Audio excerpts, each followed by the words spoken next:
Okay. Let's check this. Testing, testing. 1, 2, 3.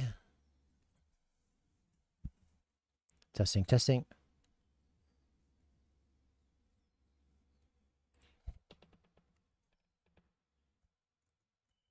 This works.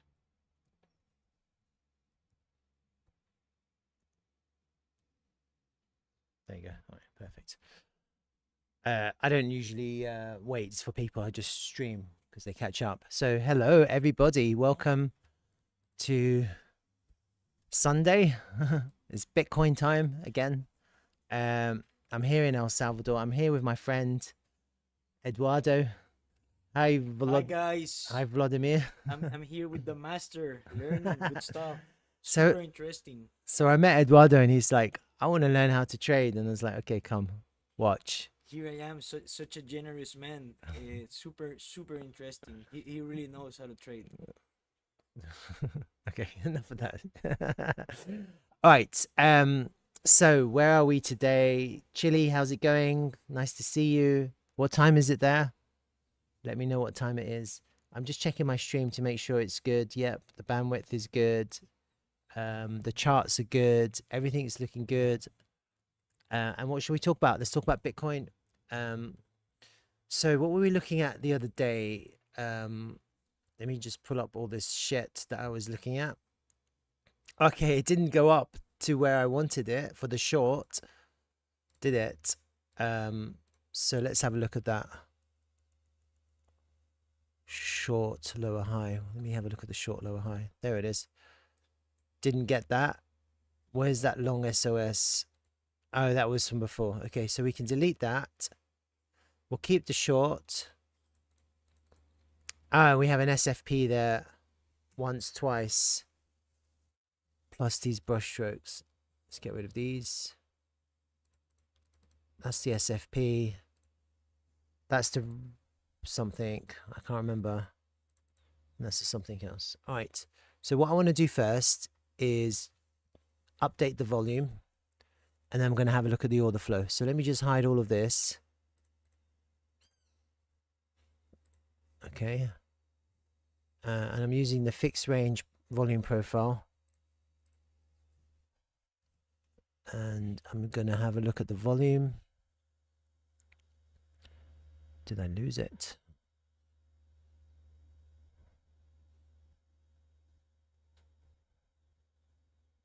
There it is. Not much change. The local value area low is slightly lower.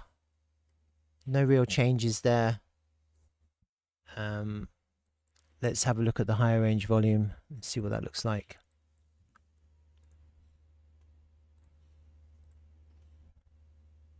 Nah, not much difference. So it's quite interesting because what happened is that the price came up to the point of control and was front run for a rejection there. That happened just now, basically, almost. Tried to get back into the value area, couldn't get back in, lost the low, and then a market sell. I'm going to have to look at the order flow to see what's happening. Let me just update that so it's correct and delete those. And okay, I'm just getting appreciation of that. Let me have a look at the weekly time frame candles as well. So I said that so if you remember, I said on Friday that this candle was a bearish candle. This one. I can't draw properly. For many reasons, but the main reason was a swing failure of the all-time high. And it just looks like a really bearish candle, doesn't it? And what we have right now is follow through on that bearish candle. Let me have a look at the volume. I mean, the weekly candle hasn't finished yet. It's slightly decreasing volume.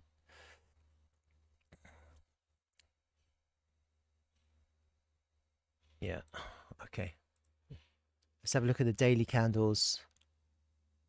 So you have a bullish engulfing here. That's your bullish engulfing candle. And now we've come back to test the beginning of the bullish engulfing. We have a swing failure of these lows. And we have a red weekly candle there. And how many days left on the 3-day candle? 1 day and 3 hours. Okay. It's trickier. It's not easy, is it? It's not easy when you're looking at the charts, because you're trying to imagine where the price is going to go and how it's going to move. And right now, like,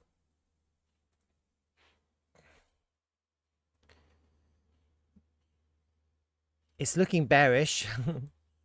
But could this be a bear trap? That's the question. Usually bear traps are at the lows, where shorts get trapped and then they get squeezed to the upside. Is this in the lows? Well, it's in the low of this local range, but actually it's just underneath the all-time highs, so it's quite high. We've got this previous range here. We haven't been able to get back into it yet. We've had a swing failure there.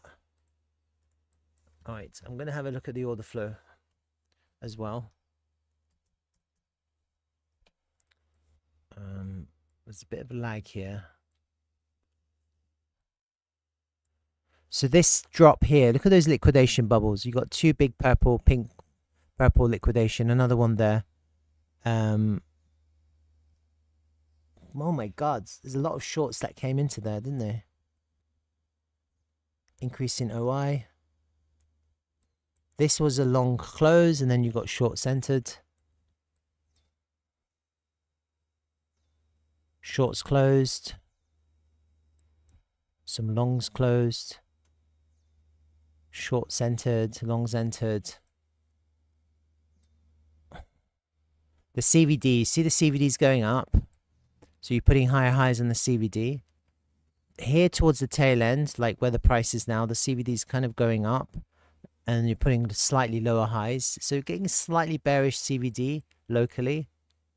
And then if I go a bit further out to look at the range, you can see the CVD's clearly put in a lower low.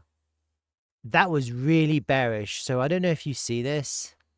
I'll show you. This CVD going up. See how it's pushing up, pushing up, pushing up, pushing up. And you see how the price is just going down and down and down and down. And then you're putting in lower highs. So that's bearish CVD divergence. And so what was happening is that you've got big limit shorts which are absorbing the market buys, and it's preventing the price from moving up until eventually there's exhaustion on the buying, the market buying, and then crash. It's really bearish. That's really bearish order flow here. This is really bearish. And so there's no longs. No longs while you have bearish order flows in play. I would say you wouldn't long this just because the order flow is looking really bearish.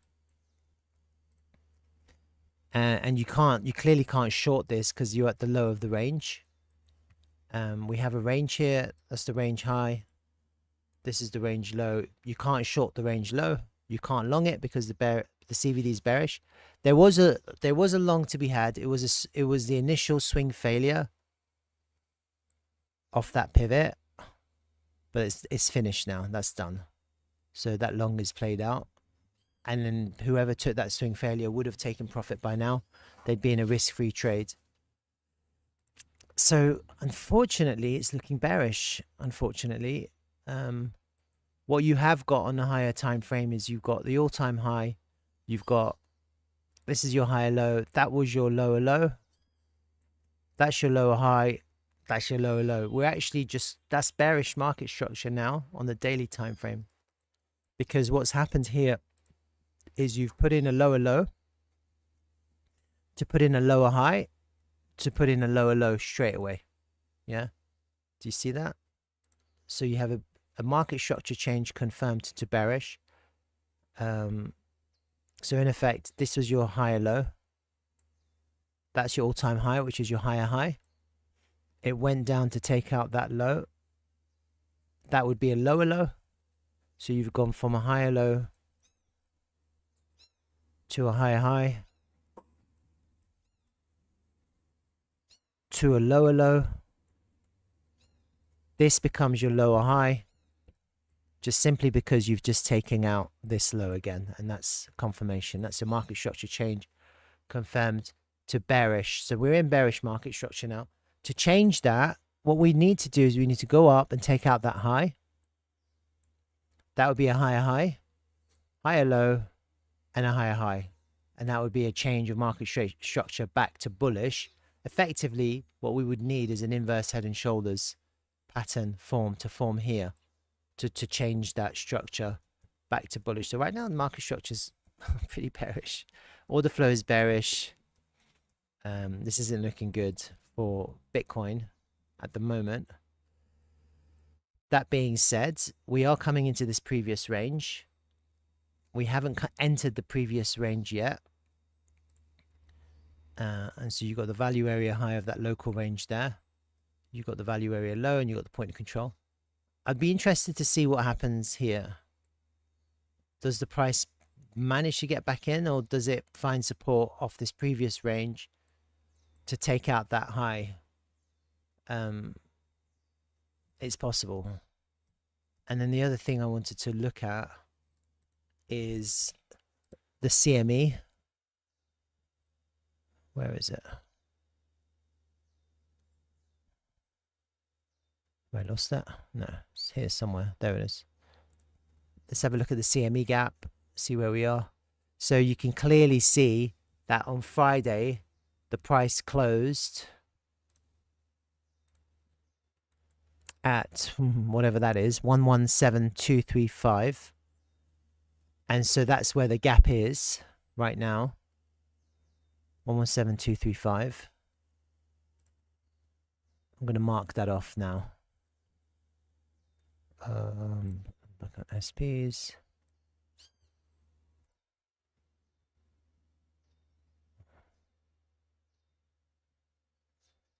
Basically,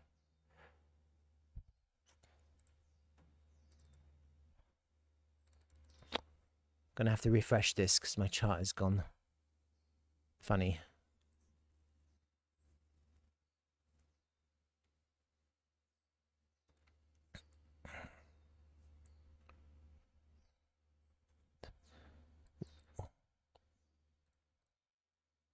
One more 7235.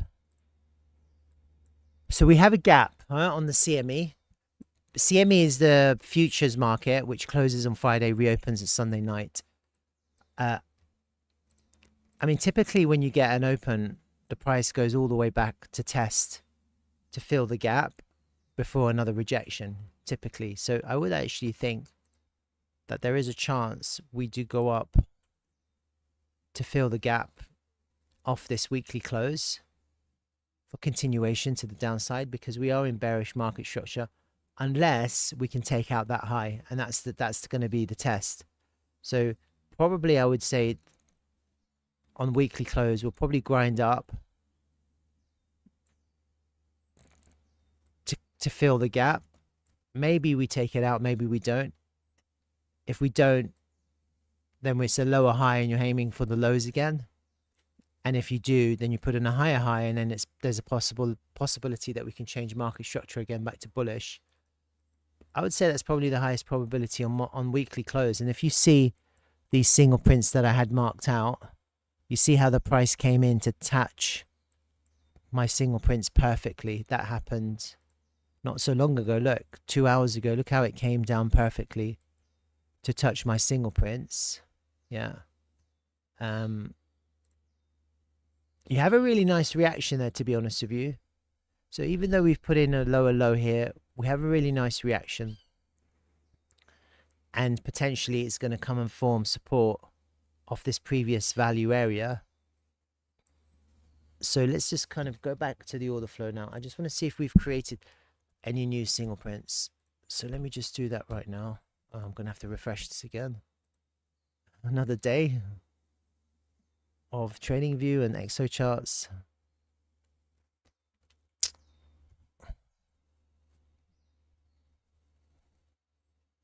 Oh, look at that buying tail. What's that one? Massive buying tail there. There's your single prints. I'm going to write these in chat so I can mark it on my charts. 113.082 to 113.554. And then the other one is 113.918 to 114.266. I'll have a look at my other charts as well. Give me a second.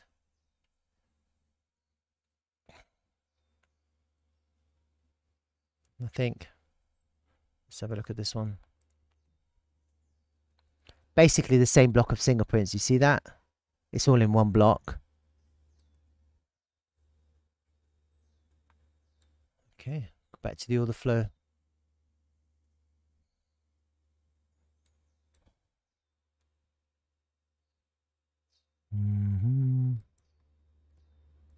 Yes. Not really. Very slightly bearish CVD here. Very slightly. The big bearish CVD was across this previous here where it's consolidating. So we have the single prints. And then the other thing I wanted to just check, which I haven't done, are these daily points of control. I think I've got them marked out. 117620. That's the daily. Yeah, I think I've got them marked out. Monthly. All right. So let's go back to the charts. Let me pull them back in.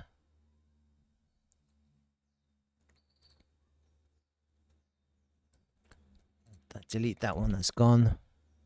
That one's been hit. You see that? 117. There must be one up there. Yeah, I didn't add it. Let me just go back to the order flow. Not the order flow, the chart, the XO charts.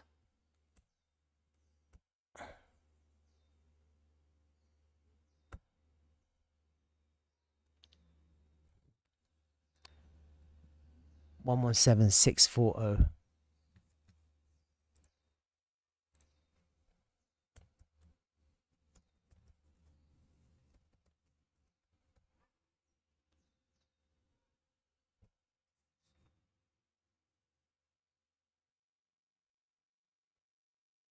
Got that? And paste that in chat.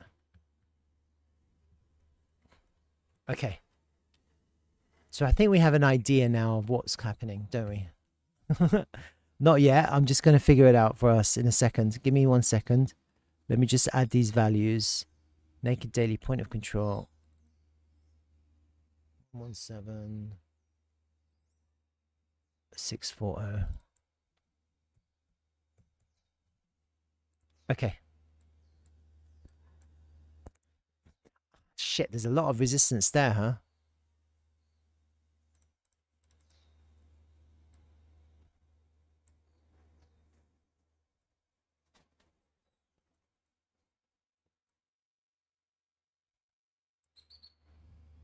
Let's put the single prints in as well.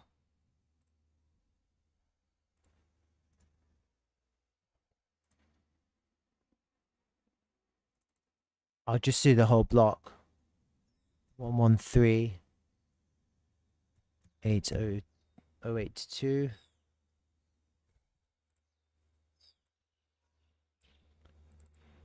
to 114266.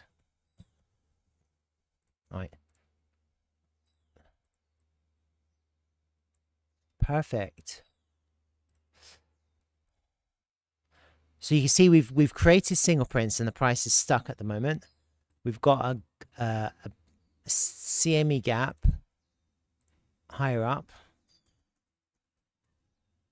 And then we've got this naked weekly point of control, naked daily point of control. We've got the local point of control. We've got some more single prints. So there's really strong resistance higher up. Really strong. So probably if there's a chance, let's have a look at the fibs as well.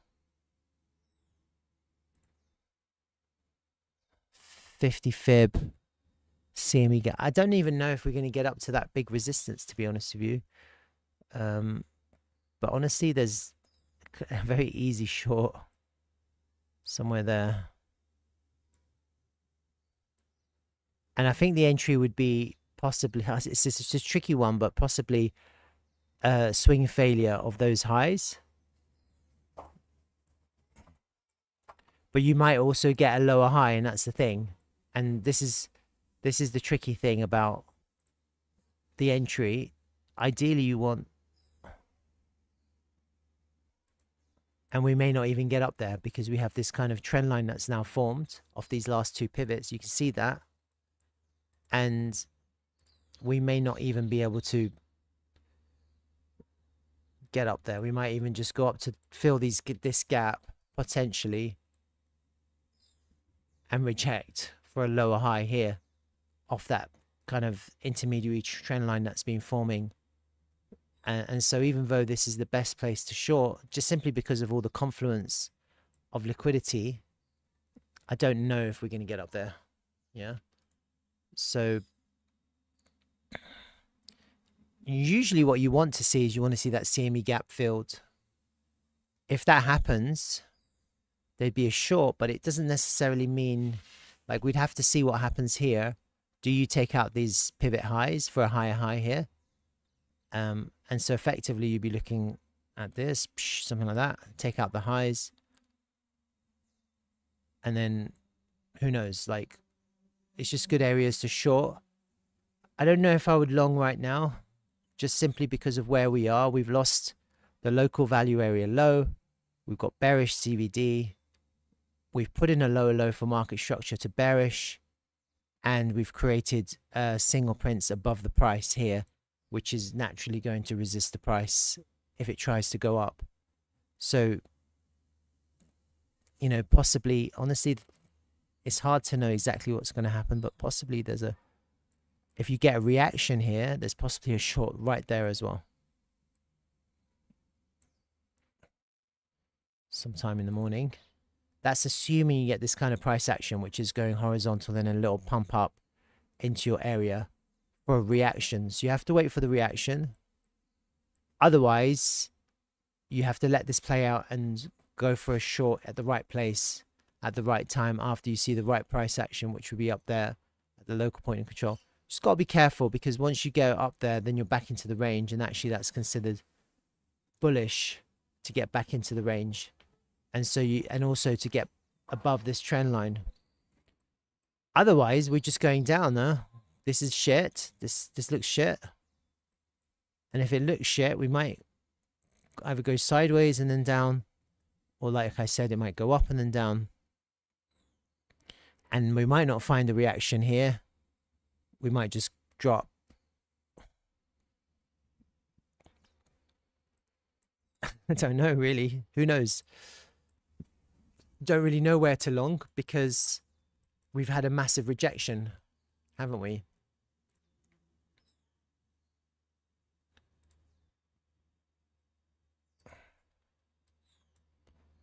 Probably the golden pocket off this point of control, this previous range here. And then what you're looking for is you're looking for the price to react. You need a reaction first. You get the reaction, you have a local invalidation. Once you get the reaction, you have a local invalidation. And then maybe in a context like this, you could break that steep trend line. And then maybe in a context like that, you could be going up, back all the way back up to the golden pocket, which would also kind of correspond nicely with the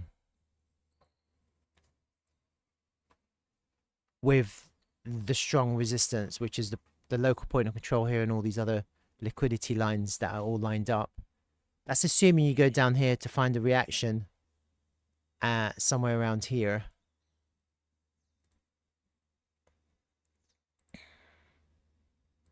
And in that sense, in that case, what you would want is you see a reaction, you see a break, whatever, all the way up, and then reject, And so it's the same idea, but it's probably more likely something like that.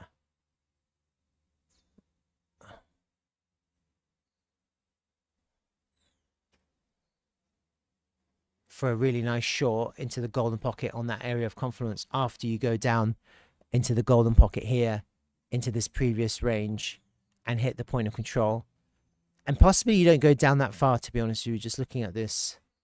Possibly what happens is if you do get a reaction and you break, you might just come back in to retest the value area high, I don't know, before you go up into your resistance. And so you're kind of looking at these areas for a reaction, and then you could take a long. Otherwise, you just kind of have to watch and wait and see what happens. So possibly the first one is sometime in the early hours. If you get a reaction like that, goes up and it reacts, then you could probably take a short there, aiming for the golden pocket here. If you get a reaction off the golden pocket, you could take a long, and then you're aiming basically back up to, I mean, you have to break that line, otherwise it doesn't work. Because if it doesn't break that line, guess where you're going? Back down. And then you're looking for, realistically, the big short would probably be something up there if you manage to get up there, to fill that CME gap as well at the same time. It'd be a pretty nice short. That's kind of where I'm at right now. Let me have a look at higher time frame levels.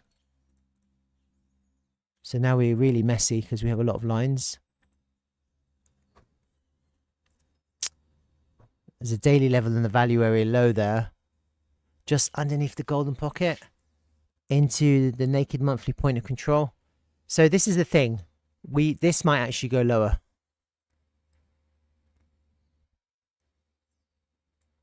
And actually, the lower the better. But you do need the reaction. Reaction is really important.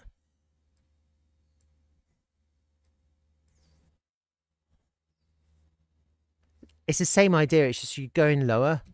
And the reason why is because you have this daily level and this value area low and this naked monthly point of control there, kind of in the lower part of it. So this is actually a better area to long. Lower down. But the thing is, you've broken through the point of control of the previous range and this golden pocket. And so it'd be tricky because you could easily kind of react and then still find resistance to continue. So I think possibly I would like to see this steep trend line that I've just created of these two pivots to break, to be comfortable with a long.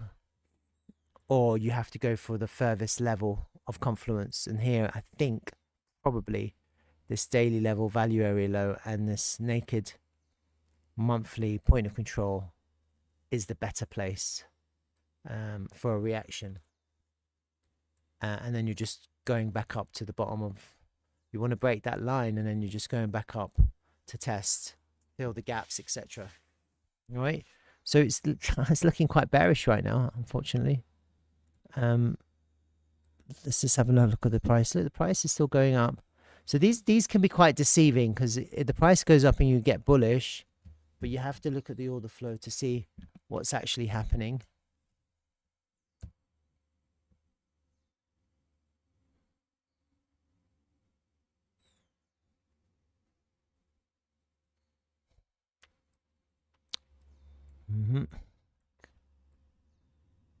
The volume's a bit low.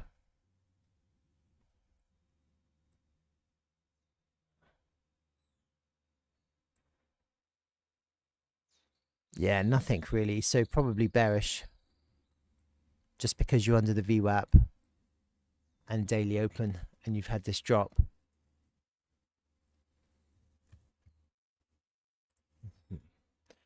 It might just go sideways for the rest of, until daily candle close. Let me have a look at some other things quickly.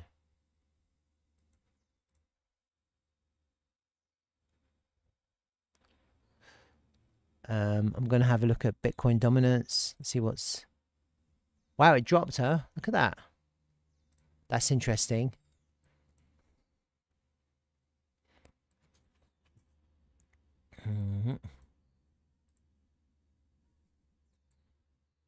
Big dropper, and then it's finally coming back into. So that's quite interesting because that kind of tells me that maybe Bitcoin is actually trying to find support somewhere. Let me have a look at BTC and ETH. If you're here for the first time, say hi. If you've come back, say hi. I like to chat. I can see there's a few viewers. It's nice to have viewers because it means like I'm actually doing something constructive. ETH BTC.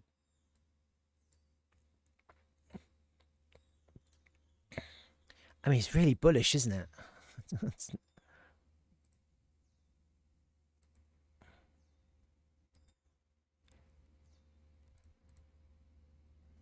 Yeah. Doesn't look like it wants to stop anytime soon. I feel like it's still like, you look how close we are to the golden pocket there. Why would we not go up there and to hit the golden pocket? We're so close now, huh? So I do feel like we're going to go and hit the golden pocket. Def Edge, hey, let me guess, you're here for TRVL. I've got my D-Travel hat on. Oh, it's got a little bump. What is that? Got my D-Travel t-shirt on. I'm ready to represent here in sunny El Salvador. I'm here with my friend Eduardo. Cheers, guys. He wants to learn how to trade. I don't know if anything's helping him. I'm rushing through this. No, actually, you explained very good. Oh, you think so? I like it. No, I appreciate that. Makes a lot of sense. I appreciate that. So right now we're coming to these single prints on Bitcoin. That's natural resistance. Yeah, that daily level and that single print gap fill would be the first place to find a short.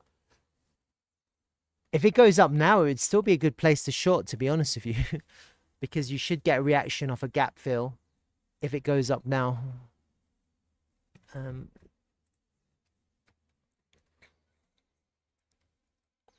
Just have a look at the order flow again. There's some shorts are closing. Look, shorts are closing. Shorts closing. Shorts closing. There's a few longs opening, not many. We've just put in a higher line, higher CVD. No, we haven't. Still lower. So I can't see anything crazy. It's coming up to the VWAP. So yeah, I would argue that I would just wait to see what happens next. We've come above the selling tail here. What session is this? The close, session close. So we're kind of trying to fill this first gap here. You see that? This first single print. And then there's a second one as well. And so naturally, what happens with gaps is that once you fill them, the price moves really quickly to fill the gap. But then when it fills, it becomes either resistance or support. And so that's what you have to be aware of. And so when you have these gaps, it can fill very quickly, but then on the other side, it becomes in this context, it would become resistance.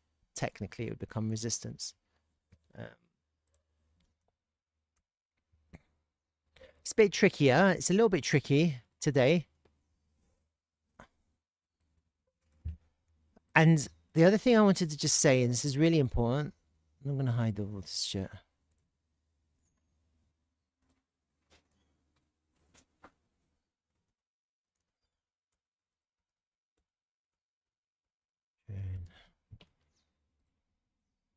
Let me hide all of this. I think it's also quite important to see how the daily candle closes today. Not just the weekly, but the daily. Because if the weekly closes strong, and when I mean by strong, I mean if the wick is bigger than the body, that would be quite a strong close for a bearish candle. And you have the same idea of the daily candle. If you get the wick, which is really strong, buying tail, which is bigger than the body, and we don't know that yet because we still have 2 hours and 24 minutes until daily close and weekly close. And so this candle is being printed as we speak. It closes in just under 2.5 hours, and you're going to get a weekly candle print and you're going to get a daily candle print. And in this context, the wick matters and the swing failure matters. Yeah, it really does. And I'd like to see what happens, how it closes, because I think potentially this could actually be quite bullish just because of the swing failure, but I would like to see a strong close. Yeah, for me, this is actually, relatively speaking, weak because the body is so big compared to the buying tail. What I want to see is a really strong buying tail. This is better. The daily time frame is a better, in this context, it would be a better close just because you have a strong buying tail. But again, you've got 2 hours and 23 minutes until weekly close. And so it's hard to know how this is going to print. Yeah. And it's very similar to this one. So I just want to show you, see this candle here with this long buying tail? And you see what happened? It went up. It's quite a bullish, it's a bearish candle, but it was bullish because it was a liquidity grab from all of these lows, and you had such a strong buying tail. And in a sense, you have the same thing here with this candle here. See that?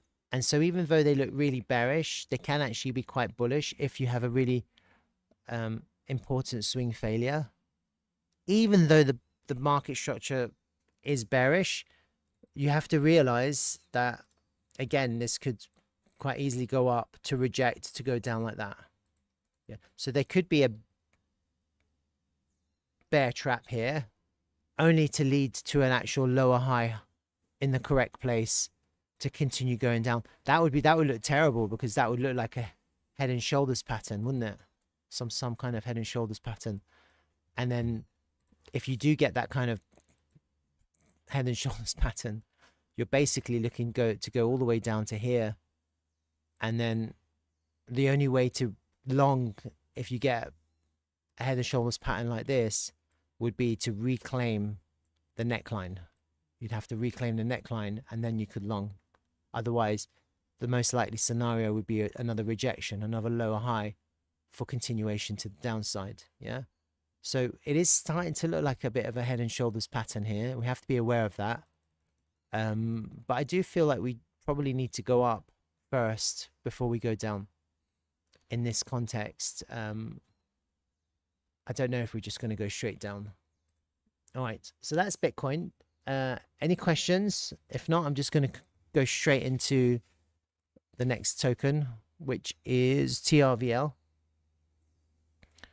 And then I'll have a look at ETH and Bitcoin. Actually, I could have a look at ETH BTC now. So let me do that. Let me just kind of go bigger picture. And so the question is, when is alt season?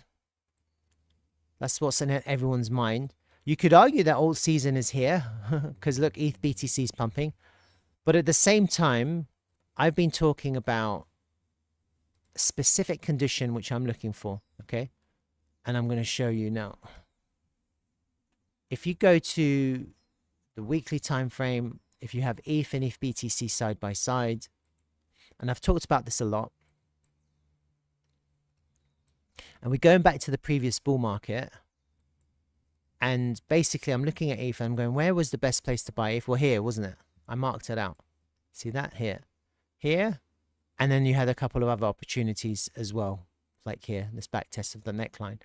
If you compare it to ETH BTC, this drop here corresponds with here, doesn't it? That was the best place to buy altcoins, ETH. And look where ETH BTC came in. This is what I've been talking about. ETH BTC came in for a pullback to the golden pocket. You see that? And it held a support. You can see that it held a support because you've got these wicks, these buying tails. It came back for another test. If you look at the next test of the golden pocket on ETH BTC, you can also see that that was probably on ETH. It was probably a good place to long as well, because the price never came back down. It just went up. after that test here. But reality was coming back into the golden pocket was the best place to long. And it's the same idea. You've got this massive swing failure, which was kind of the signal. And then after that, the price just went up and up and up and up and up. Okay. So I'm kind of, in my mind, I'm looking for the same thing now. And it's tricky because we haven't found our pivots yet. Let me just delete this stuff here. Oops, wrong one. So I'm just thinking, if this comes back to the golden pocket, I'm not assuming this is the pivot because I don't know. If it was, it's not likely, but if it was, to come back into the golden pocket, you'd coming back down to there, find support, that would be the best place to long altcoins, because if BTC has come back to the golden pocket and found support, it's possibly more likely than not that we go up a little bit more here.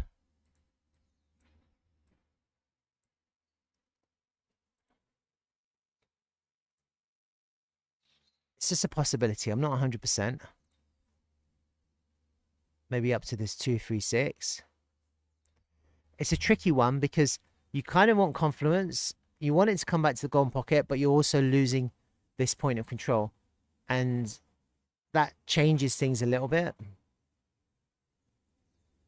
Because when we actually found alt season here, the price was underneath the point of control. You see that? So the price didn't have to contend with the point of control. And this point of control is a big point of control. It's like the overall price action point of control, extending back to the beginning of this pair on Binance. So it's a really important level. And ideally what you want is you want the price to find support from the point of control, not to lose it.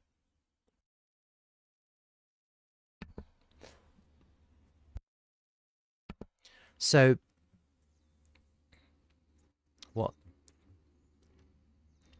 what do you think? I think probably we go up. What is it? 24th of August?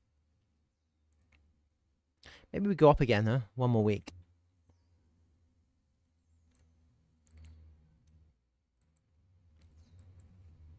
That's what I'm wondering. I'm wondering if we go up.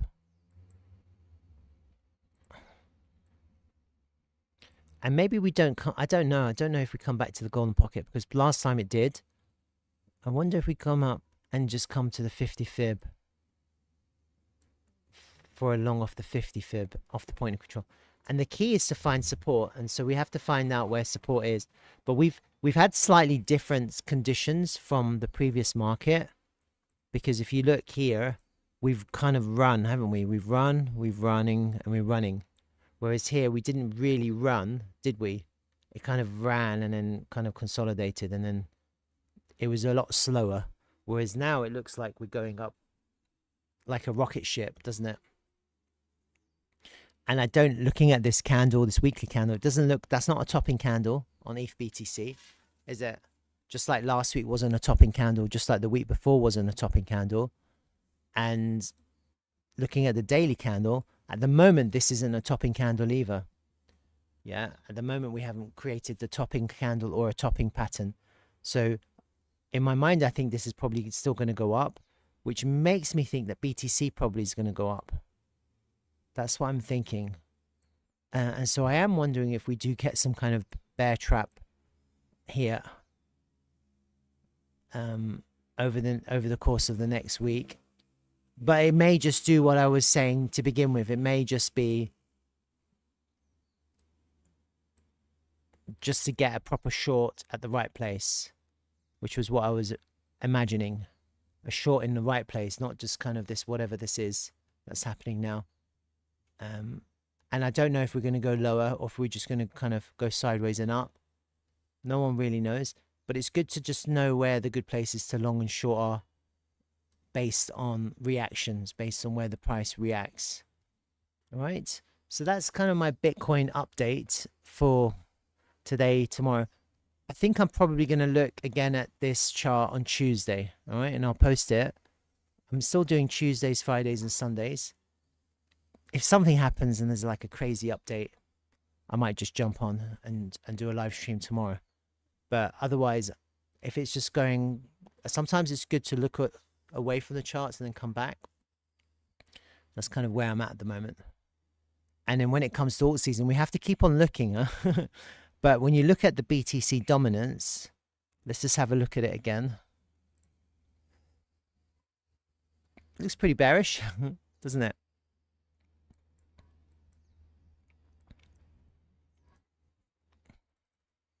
We've lost that big trend line. We're losing the golden pocket.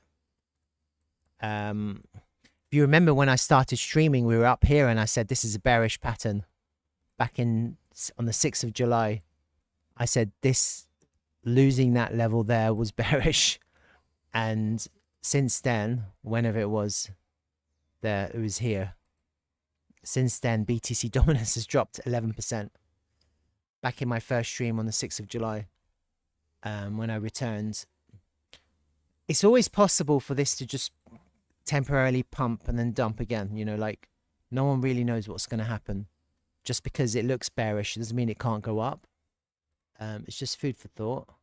And then the other thing I like to look at is USD dominance.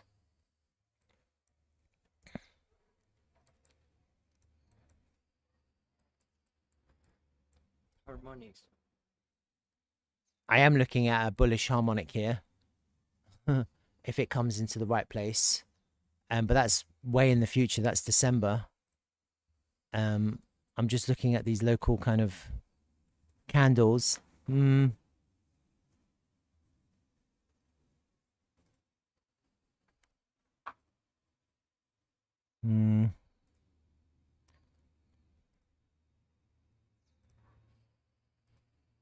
Kind of messing around with this point of control area.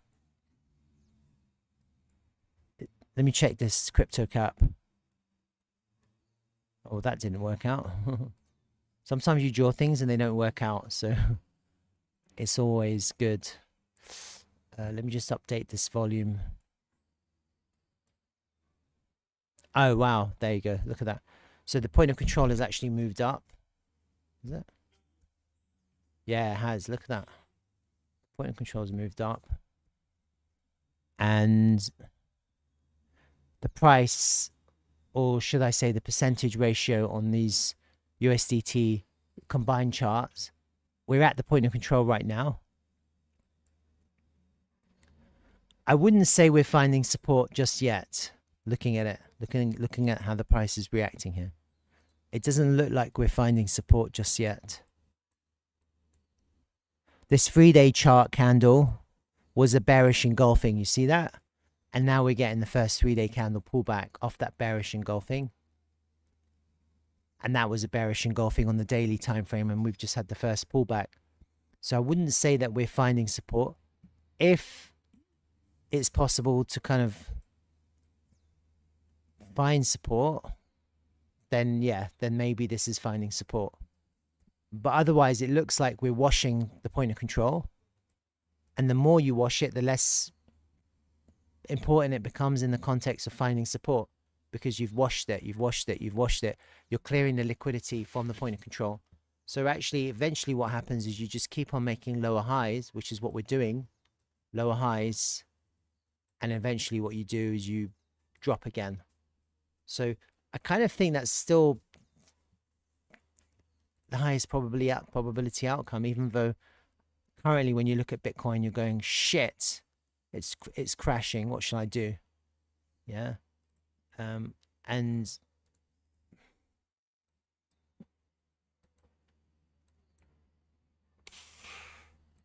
you just have to wait for your trades to play out. So you wait for lower, for a reaction further on, wait for a short, or you wait for a short higher up, and then you just have to wait and see what happens, basically. All right. And then if it doesn't happen the way you imagine it, you don't take the trade, you just redo it, and you just create a new idea until you finally, the price matches what you're imagining for the future, and then you have a trade to take. Does that make sense? Yes. Yeah. So you don't, if it doesn't happen the way you're trying to imagine it, forget about it. You just move on.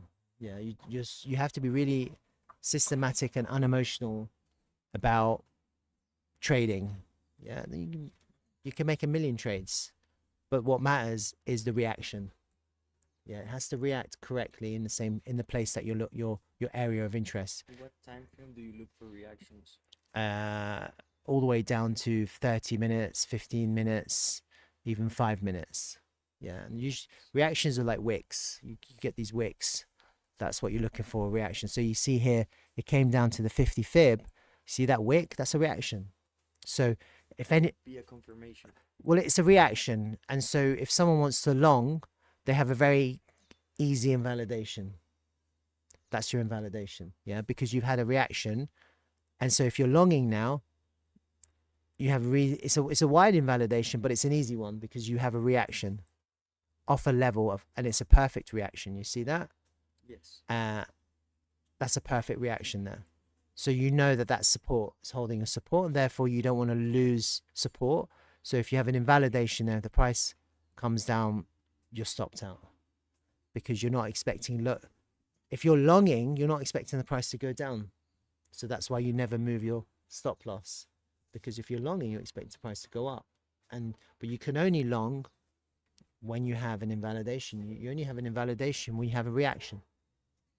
Does that make sense? Yes. The more you see it, the more sense it makes. All right, so I think that's Bitcoin for now. It's a shame, because ETH was pumping. Look at that. It was almost at 5,000. What the hell? Look at that. It almost... Did it take the all-time high? Did ETH take the all-time high? Shit, I think it did. I think ETH just took the all-time high. Let's have a look on CoinGecko.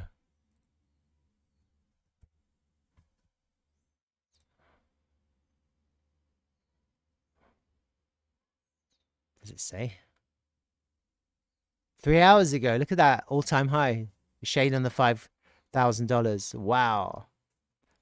So we've had a swing failure. So actually, that was your short on ETH. That's a swing failure. So I'm in two minds actually now, because that is... It might take a few weeks or days to play out, huh? But you've basically got a rejection.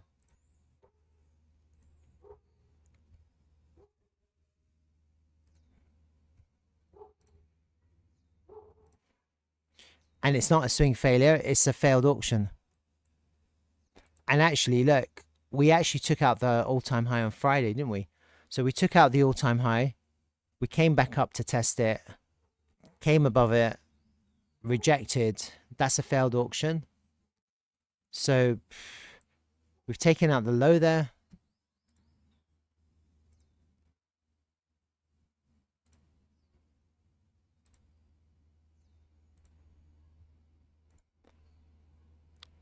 Full fib. Maybe back up to test the previous all-time high. Golden pocket for a reaction. For a short, actually. And it's a tricky one, these shorts, because if you don't get, you need a reaction, otherwise you have to have a stop above the all-time high. Yeah. But if we are seeing a rejection from the all-time high on ETH, then guess where we're going? Yeah. So you can actually get quite a good trade just off the pullback here with a stop loss above the all-time high. But ideally what you want is a nice reaction, golden pocket, then you have a tighter invalidation wherever your entry is, and then you have a much higher risk to reward trade that's like a 1 to 11 if it goes all the way down to there, just on a tighter invalidation. But you have to see the price react, maybe to claim it and then lose it, like a claim and a loss. So you've got a very specific area here. It's like you claim it, but then you lose it, and then you can short with an invalidation right above the current pivot, the local pivot. Then you have And then here you can risk your 0.5% or 1%. And then if you hit your target down here, you can make 1 to 11. Usually in a trade like this, you would take profit at the local lows first, and you'd probably take 2/3. But from a position like this at the all-time highs, you might not. You might take less, just because it's in such a pivotal position where the price could actually go down much faster, much lower, quicker. And so from an all-time high, you might just take 20% or much less, just to cover your trade, just to make sure you don't lose money on your trade. Because that's how you make money. And sometimes you can go all the way down if you get the right kind of price action. That's a 1 to 13. It's a 1 to 13 trade. Yeah, for $1,000 you make 13,000 off that trade. Yeah, but you have to wait for those trades. But this is actually looking quite bearish. I hate to say it. Let me I don't want it to be bearish, guys. I want it to be bullish so we can go up. All right, I'm going to have a look at TRVL. What's going on with my beloved token, TRVL? Well, if you don't know what TRVL is and you're here for the first time and you're like wondering what the hell is he talking about, I'm going to quickly describe it to you now. This is D-Travel. I don't work for them. I'm just an enthusiastic person, original gangster, early adopter. D-Travel is a peer-to-peer vacation rental booking application, yeah, decentralized. And so if you go to D-Travel, you can search, and just like Airbnb, you can look for a destination. So I usually go to Costa Rica or whatever, Dubai, whatever. Let's search somewhere new. Maybe Rome. Let's see if Rome has any places. Go for a week. Couple of adults, maybe one child. And no results. You see that? So we're that's embarrassing, but it's not really embarrassing. It just shows you that we're small and we haven't really exploded yet. Let me do somewhere else. Let me try Athens. So here in Athens, we have 27 results, except one of them is in America. So 26. And except they're not all in Athens. So I don't know why it's done that. Athens, Greece. So anyway, you can clearly see what it is. You find an apartment, you click on it, and it sends you to their direct booking site. Okay, so you kind of cut out Airbnb, and you're now into their booking site, which is hosted by D-Travel. And here, you can, just like Airbnb, you can view their property, the gallery. You can contact them directly. You don't have to go through Airbnb. You don't have to hide your oh, actually it's going to WhatsApp. Forget about that. You don't have to hide anything. You can just contact them. The number's there, their email, etc. And then here, if you're interested, if it's available, you can reserve it. And it's a peer-to-peer reservation. It's a peer-to-peer booking. So you're doing a transaction directly with the operator host of this property without the third-party intermediary, booking.com or Airbnb. And what's great is you can also pay using crypto. So you can save money on the credit card fees, but also you save money because it means that the host operators can pass on the savings from Airbnb to the guest.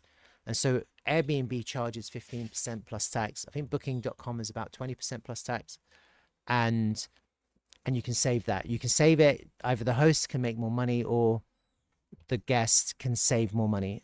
So it's one or the other, or a combination of both.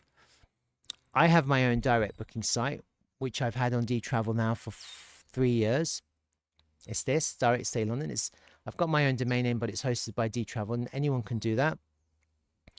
And here you can view my properties in London, and you can just directly book. You can contact me, message me. You can directly book here. You don't have to book through Airbnb. And if you are curious, you can also go and view my Airbnb profile just to see who I am. And see here, you can see that I'm a 4.99 star rating super host, almost 10 years on Airbnb with 183 reviews. And so you can see that I have a profile. And so when I'm telling people about D-Travel, I'm talking about something that I understand and know about. But what's more, and this is the real important part, if I go to my back end, I have to find where my back end is. I might have to log into it. Let me see if it's logged in already. Otherwise, I have to log into it. Yeah, it's already logged in. So over the last 3 years that I've been on D-Travel, I've completed 34 direct bookings, and I've made 65,000, just a shade under $65,000 worth of realized earnings. Congrats. On direct bookings. All right. This is separate from Airbnb. Separate. This is direct bookings. People who just want to book directly. And so I've actually proven the model works. I've proven 100%. that Completely right. You completely right. You have proof of concept. I have proof of concept. I've proven the model. I've been on it for 3 years. I've got an amazing Airbnb profile. So I've got a track record, and I've got my properties on my site, and I've shown that it works. And here, this is an interesting site. This is our real world network stats. And so we've been monitoring these stats since the beginning of 2003, see March 2023. And you can see that our operator signups, you can see now that we have over 10,500 operator host signups. We're in 1,209 cities. We're in 139 countries. We have at the moment on our network 5,302 listings. So we're still small, but we're growing. Okay. So if you think about the beginning, and this is what people don't realize, that I was the first one. My property was the first one. So we transacted the first short-term rental booking using the blockchain on my property 3 years ago. You see that? There it is. Wow, that's so admirable, bro. You see that? I love it. It's so wonderful. See that? Amir Sajadi. Honestly, super, super. Thank you. admirable. Appreciate that. So since then, we've grown. So I was basically the first number one, but not really number one. It's probably number 5 or something, the first handful. But I did the first booking. So since then, if you look at the stats, and this is what I've been talking about to people, it's gone from one listing, which is my one, to 5,300 listings worldwide. Incredible. Okay. And the concept is just really good because, as you say, it's right. Airbnb and even VRBO that belongs to Expedia charges way more fees. And in these platforms, they charge you, the commission plus the guest fee, which is also their commission. Correct. Right. And here you can pay in crypto and bypass the processing transaction fees. That is another 3 to 6%. Correct. So it's just wonderful. Amazing, huh? Yeah. And so here you can see D-Travel has processed $1.3 million worth of transactions to date. Wow. Average booking value is $828. And you can see that we've got a quarter-on-quarter growth, but it hasn't exploded yet. So what you're seeing right now is a very gentle, steady incline, a directly proportional incline. We haven't actually gone exponential yet. And I mean, you're in the road. You're in the right path, definitely. We're going to explode. Yeah, it's going to happen. And so going back to the booking, hold on, which one was it? So when you want to book a site, again, you can pay using crypto, and currently you can accept Tether, USDC. So Tether is on the Tron network. Wonderful, very little fees.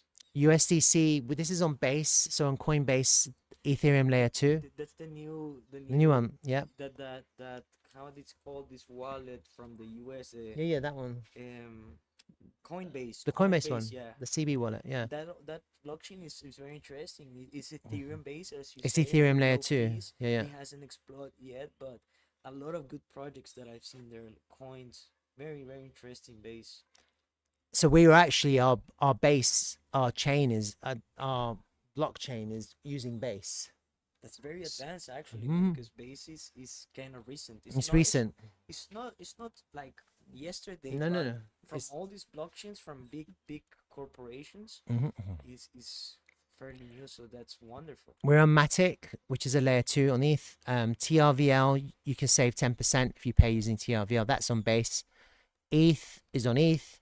And now we've also started to accept Coinbase Bitcoin, which is a wrapped Bitcoin, but it's on, again, it's on the base chain. It's really important to be on base. And I don't think people realize how important it is, because in the future, when Coinbase expands, they'll be looking at projects which are built on the base chain Right. first. And so we're not on Coinbase yet, but that does give us a real opportunity to, as we grow in size, to in the future be listed on Coinbase. And so that's a real incentive for the future. So this is basically D-Travel. I think a lot of people are interested. They should go to the D-Travel site. There's a lot of information there about the roadmap, the ecosystem, etc. And you can learn a lot. Some of it is slightly out of date. And the reason why is because the leadership has changed. Okay. And this is a really good thing. It's a really good thing because, and I'll explain why. It's really good that the leadership's changed, because sometimes, you have to change the leadership to get new ideas, fresh vision. And when some people, real world life problems occur, they don't have the same amount of time they used to, then it's actually good to change the leadership rather than just trying to keep the old faces in. But if you go to the D-Travel X page, you can see how active they are. See here, they make an announcement at CBBTC. We had 10,000 room nights booked. That was on August the 18th. So you can see we're growing, huh? We're growing. And what's interesting about TRVL on the charts, so now I'm going to go to the charts, is that if you look at the higher time frame, we've only gone down in price. And a lot of people are curious, why have we only gone down in price while the business and the tech has been amazing? Okay. And I've talked about these in my videos. I give reasons why the price has only gone down. There are many reasons why. Okay. I think the most fundamental reason why is that we still haven't exploded onto the real world stage, onto the world stage. Yeah. We're still a small network. We've got 5,300 properties, listings. And fundamentally, I think what we need is about 25,000 to start making a real impact.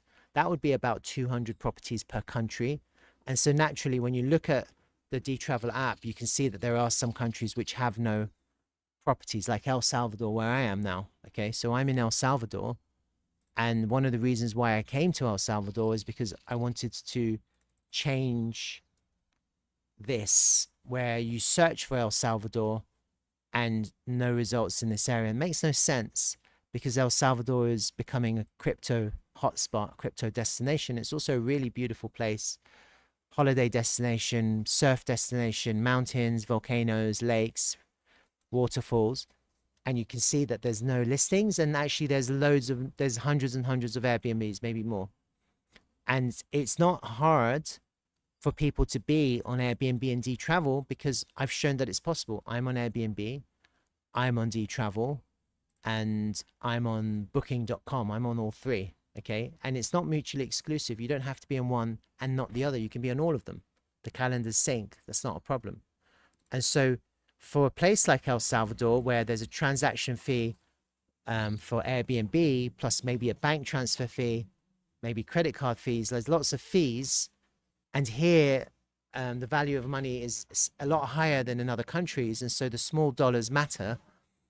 I think there's a real opportunity in Central South America, but starting here in El Salvador, to grow the D-Travel network. And I think in the future, when you get like 200 more in every single country in the world, then what you end up with is a really usable search engine network. One where people will search on Airbnb and then they'll search on D-Travel to find it cheaper, or you'll end up with AI agents and AI apps who will just search when you just say, find me the cheapest property, just like you do with flights on ChatGPT. You'll end up doing the same thing with vacation rentals, and the AI apps will go and search, and they'll just find you the D-Travel listing, direct booking listing, which will be the cheapest one. Okay, so that's the future. And so you can see that we haven't actually broken out yet. We're still early.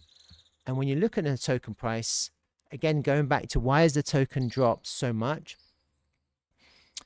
This is a long conversation as to the why, okay? And it's not really relevant so much because we've seen some real big changes in leadership, okay?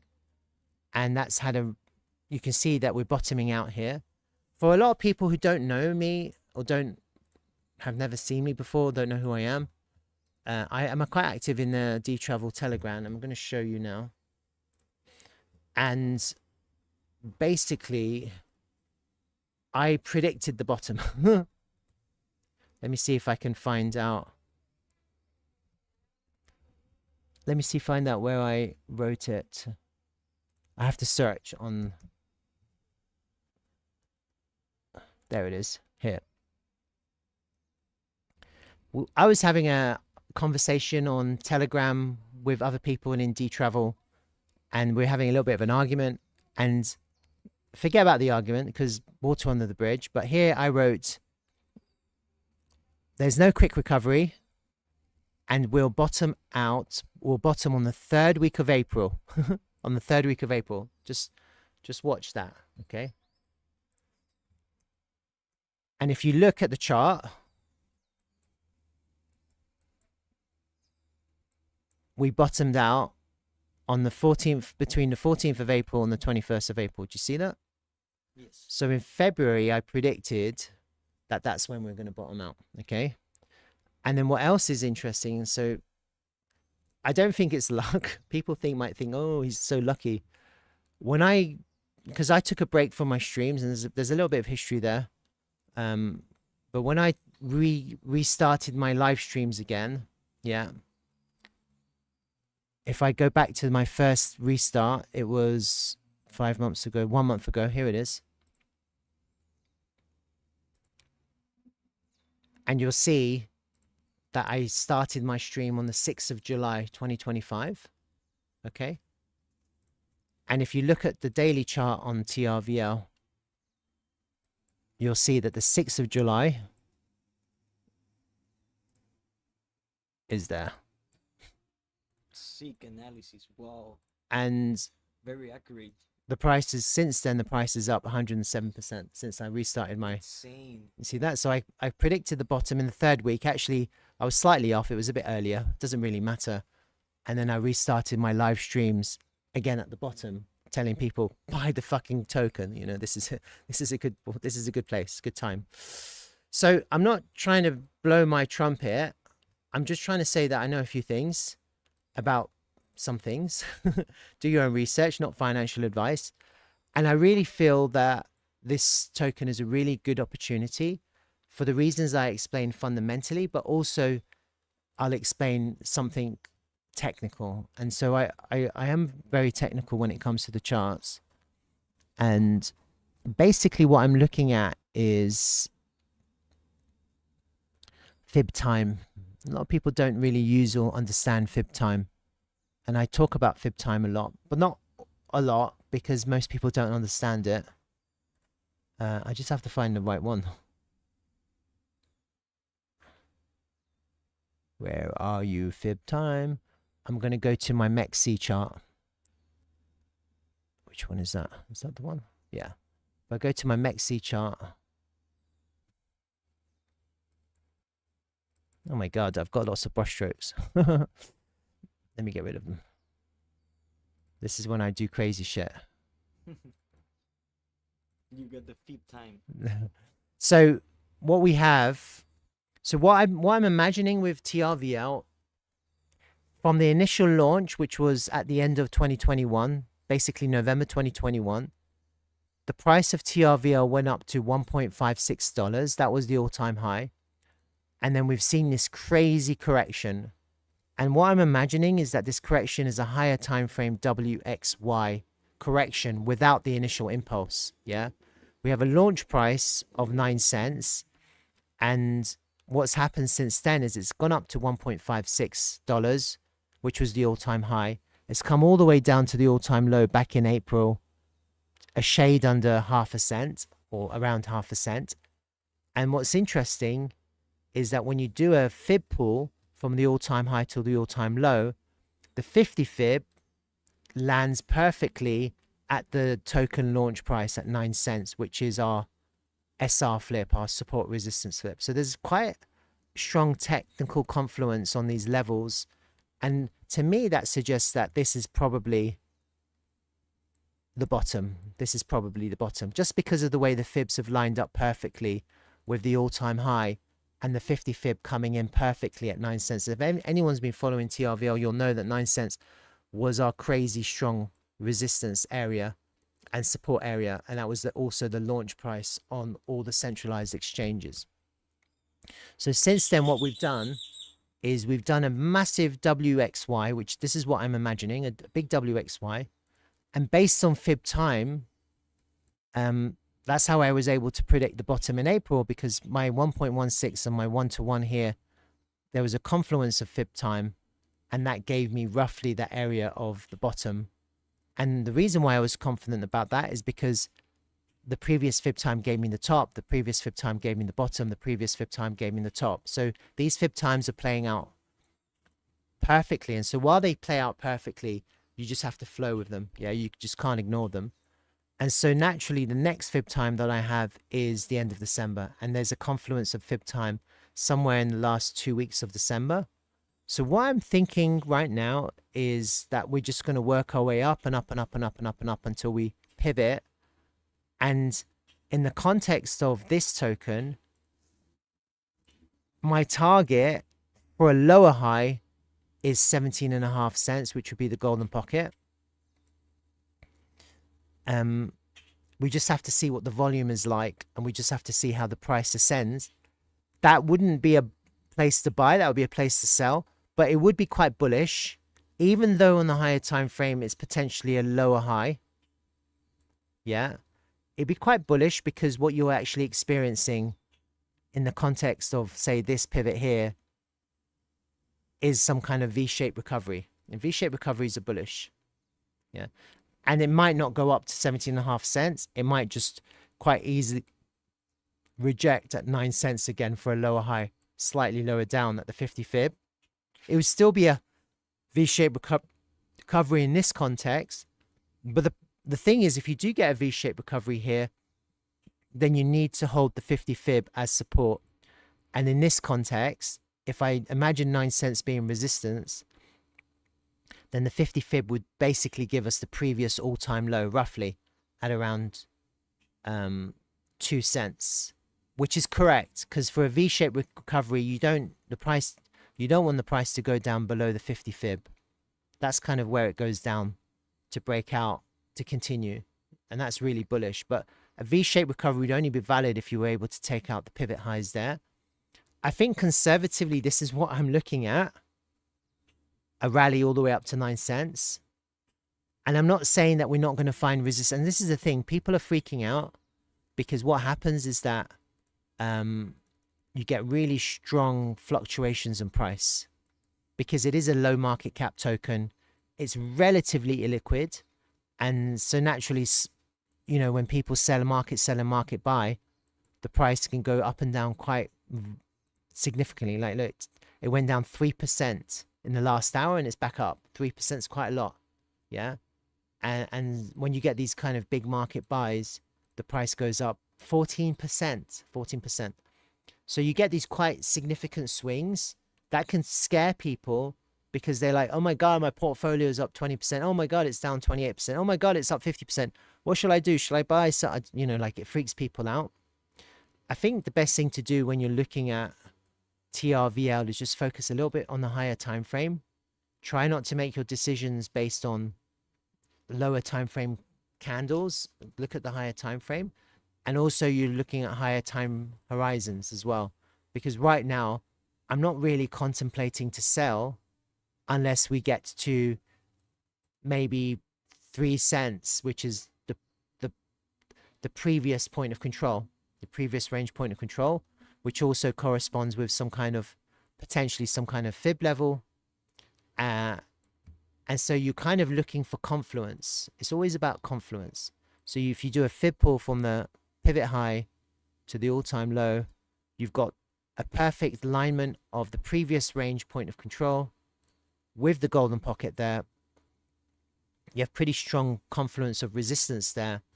And if the price does manage to go up and up, however it gets there, and reject, that's your sign, that's your signal to sell or to take profit, yeah? Because you have a reaction. Now, the reason why you don't sell into that, because the price can also do that. So if you preset sells and the price just goes up like there's no tomorrow, then you messed up because you preset. You always wait for the reaction. And the reaction will be, you'll see it, it'll be like, bah. You might lose 5 or 10%, but at least you're waiting for the reaction, because if the price goes up, then it's up another 50% or something like that, you know? And so the thing about the price action is no one knows. You can never know. It's always a balance of probabilities, always, yeah? And so that's why you wait for the reaction, because it improves your chances, all right?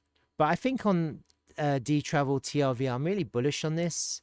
If anyone's been watching my videos, you'll know that I'm really bullish. And looking at these candles, remember I said last month, I said at the beginning of this month, I said this is a really bullish candle. If you watch my videos, that was a really bullish candle. It was a piercing candle. And remember what I said? The volume was really high volume. And look, this month we've got increasing volume. You see that? So already this month we have increasing prices, increasing volume. That is bullish price action. Increasing prices, increasing volume is bullish. And we're not looking at lower time frame. We're looking at the higher time frame. So right now I'm already seeing bullish price action. I am wondering if next month we get another green month, to be honest with you. It's actually on my mind. September, another green month. We have to see how that plays out. We have this 2-month candle. Look, we've got the most volume in a 2-month candle on MEXC ever. Do you see that? So we've got quite nice volume here. Let me go to the combined chart to see what the volume is like across all of the different charts. Look at that. This is the 3-month chart, and we have the most volume in the history of TRVL in this candle. And the 3-month candle is not even over yet. We've still got 1 month and 7 days to go. This is really bullish, guys. This is really bullish. I can't tell you. In the 6-month candle, we've already got as much volume as the previous 6-month candle. Yeah. So we have really, really strong volume at these prices. And it kind of affirms what I've been saying, that I think this is the bottom. I think we're creating a bottom here. And what I was talking about a lot was this inverse head and shoulders. So let's just go to the inverse head and shoulders idea. If I haven't deleted it. Knowing me, I've probably deleted it, which means I'll just have to draw it out. No, there it is. Is that it? There you go. So I've been monitoring this inverse head and shoulders idea since July the 6th, when we were all the way down here. And it's trying to play out. It's trying to play out. We took out that high, which was a weekly market structure change to bullish. We came back lower for support. And the question now is this right shoulder. How is this right shoulder forming? Let me just delete these lines now and get rid of them. Let me go to a slightly higher time frame. Maybe even slightly higher. So what I was originally talking about was the possibility of a mini left shoulder, a complicated head. And now this is the question. Is this right shoulder now formed?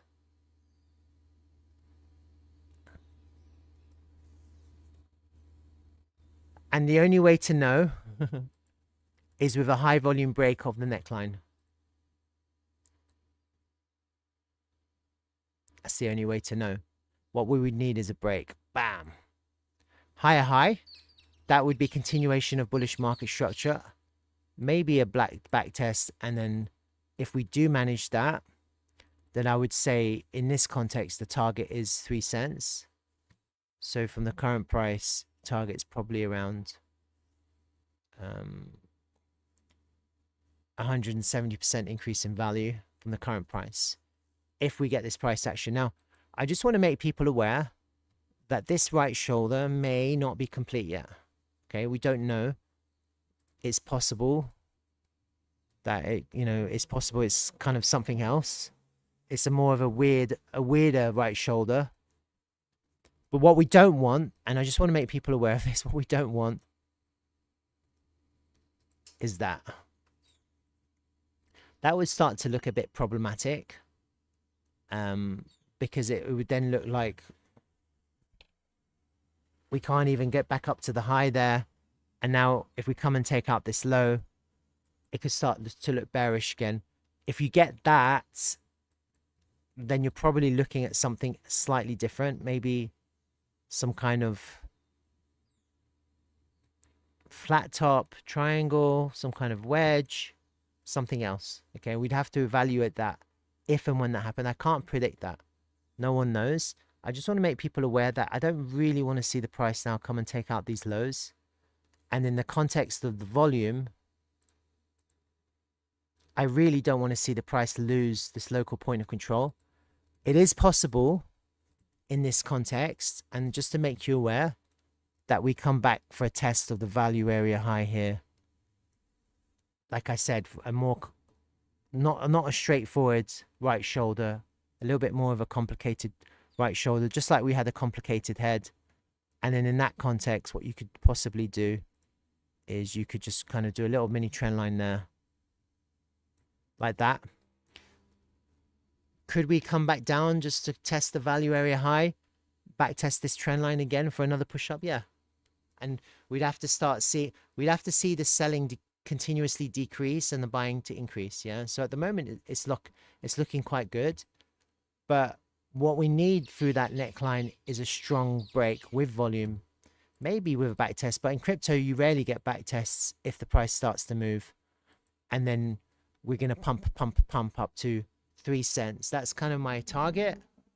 And then we can reevaluate. We can reevaluate the charts and then see what happens next. But a move to 3 cents would be really bullish, because you're getting back into the range, the overall range.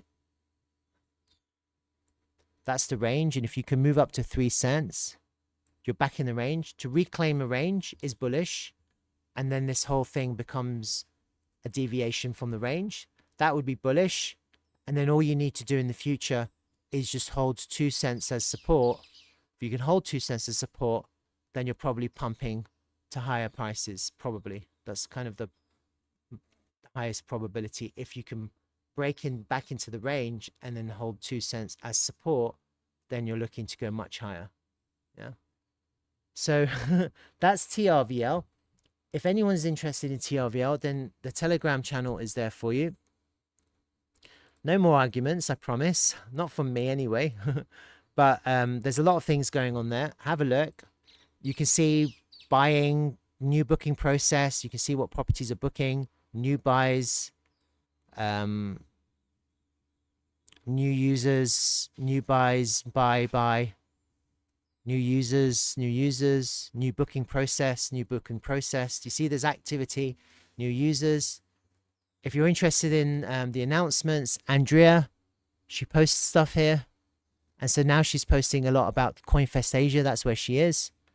And she's there representing D-Travel at CoinFest Asia. So that's a real achievement for us to be represented there. And obviously, there's a TRVL channel. You can talk about the price action. And that's everything to do with D-Travel. Feel free to come on and chat. I always chat. And if you're interested, you can also come onto my YouTube channel. I have too many videos, but I'll show you. So far I have, if you look at my playlists, I'll mute that. I'll stop that. And one of those things Oops. is What did I do? importantly. Oh my god, what did I do? Whatever. And I've got one of those 237 videos on TRVL on D travel. It's too many. Huh?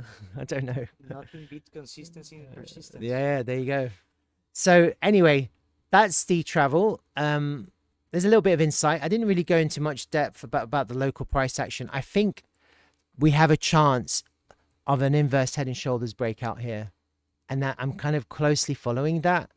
If it doesn't happen, then we're looking at something else. Yeah, it's always the same. But so far, I've been quite good with this move from the 6th of July. And let's see if everyone can rally around the price to flip this value area into support, and if we can just pump the price through to higher prices. And obviously, it's got everything to do with Bitcoin. Obviously, yeah. So we need Bitcoin to go up, don't we? And so right now, Bitcoin and ETH, especially ETH, we're seeing a little bit of a rejection.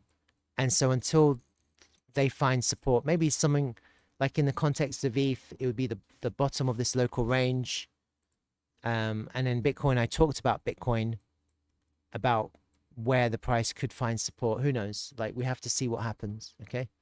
And see, we're getting a little bit of rejection, probably off that single prints that I talked about. And let's have a quick look at the single prints. Couldn't even get in there. You see that? Couldn't even get into the single prints. See that? Those blue lines? Couldn't even get in.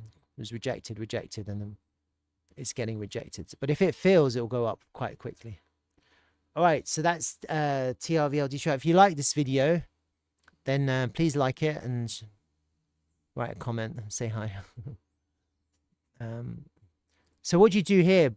Bitcoin ETH is rejecting. Do you sell? No, you buy. Not financial advice. Buy. All right. My next stream is going to be on Tuesday. I'll see you then. Until then, have a great weekend, Defage. Thanks for joining me. Chili, nice to see you. Anyone else? If you catch up, just write a comment or say something. Say hi. Have a good evening. Have a good day.